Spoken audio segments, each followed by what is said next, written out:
that felt like prayer, bro. Whoa, like that volley of energy back and forth, bro, and understanding that, yo, my words, not is no ego thing, but just understanding that people are connecting with the thing that I said.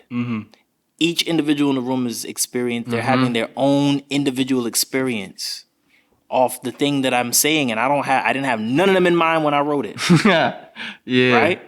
And I don't know what their experience is, but I'm hearing the responses. Yeah. It's a tough crowd, bro, and brothers is like responding and that first I'm a little bit nervous until I get the first Once I get the first I'm gone. I'm in another. It's like an out of body experience. Yeah. It's very spiritual, bro. That's wild.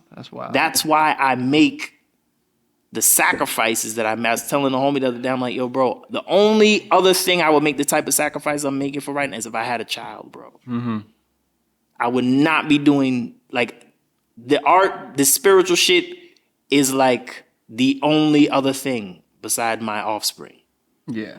And I'm putting that shit off. I'm putting offspring off until I could like fully develop this shit. Yeah. This is my offspring. Thank you. So, yo, bro, that's the way like I connect with myself. One of the ways I connect with myself, and one of the other ways I connect with like humanity, bro. Yeah. There's not for me like I haven't experienced anything beyond that, or anything to that level. Yeah. Aside from like a deep meditation, and then when I come out of that shit, all I want to do is write. I need to try that shit. You know what I mean? So Freaking, I was thinking two things while you were talking. One of them is a scientific fact. The other one is a theory I'm working on. They did this study on people at a musical concert or something like that, and they were basically like tracking their heart rate, like the heart monitor shit, the beep beep beep beep, and basically everyone's heart was essentially in sync. in tune. In sync. Come on. During the musical performance, right? There's something about the vibrations, the rhythms, that we ourselves are able to create, you know what I'm saying, that physically, down to our biological construction, unifies us, right? And then it kind of comes to the second thing that, you know, I was thinking about this a lot. I started thinking about this back in Oxford when I was studying the philosophy of language, and sort of You went to Oxford? Yeah, I studied there for 6 months, man. That shit was a trip. I mean, came back fried, but like, you know what I'm saying?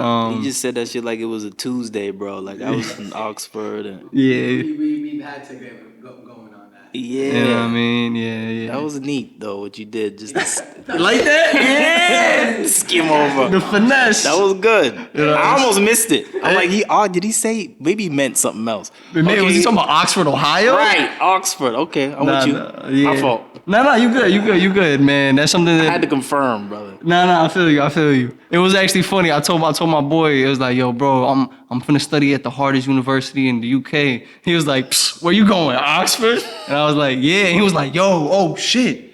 Like he was just fucking with me. Like he thought he was making fun of me. I was like, nah, that's the Where one. I'm going. That one. Yeah. But nah. So you were there, my fault. Nah, yeah, I was there 6 months. First 3 months I was having like a pretty good time. And then it got extremely lonely. Just like I realized I hadn't heard nobody speak Spanish. Bro, my whole time I was there, I only heard people speak Spanish like 3 times. You know what I'm saying? And it's like, you don't, I didn't realize I would miss that until I didn't have it. You know what I mean? Man. But over there we were studying philosophy of language. And That's interesting. you know, my favorite philosopher, Wittgenstein, he has this deduction or like this reasoning, like, how do you know other people have minds? And it sounds like a really weird thing. And it's weird because once I started studying this, I was like, damn, what if nobody actually understands what I'm saying? Like, you know what I'm saying? What if no one actually has access to what's going on in here?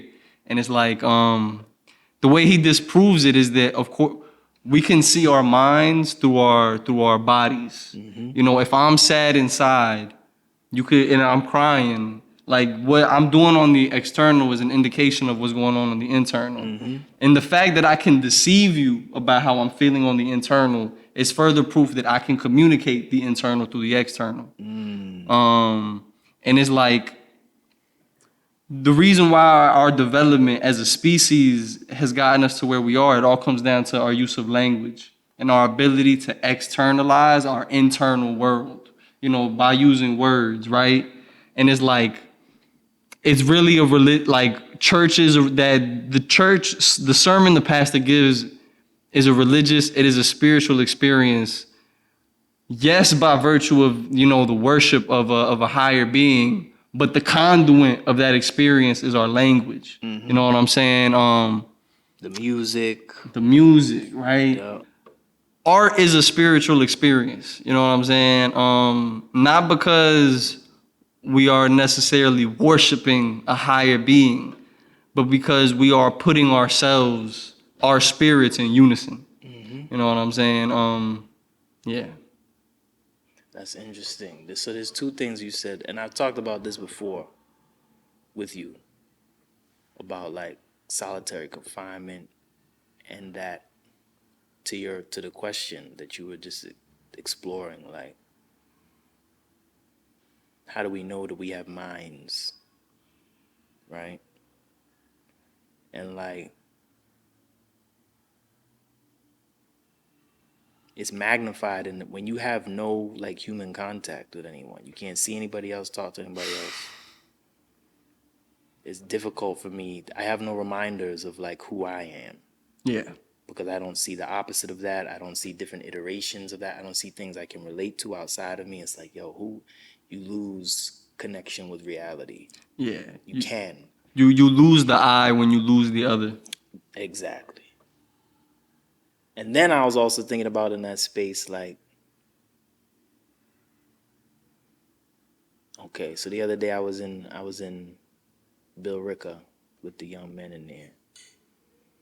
Prison's a loud place, right? Like, it's very invasive and it's like full of noise and ego and machismo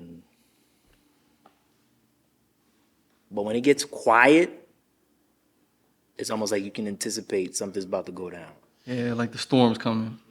It's almost like, there is no, every other form of communication has like failed, and it's about to get physical. Or I know what you mean. Yeah.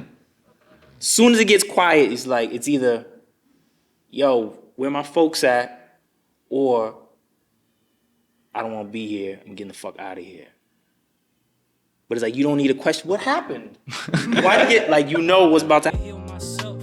Now over time I just hurt myself, so I just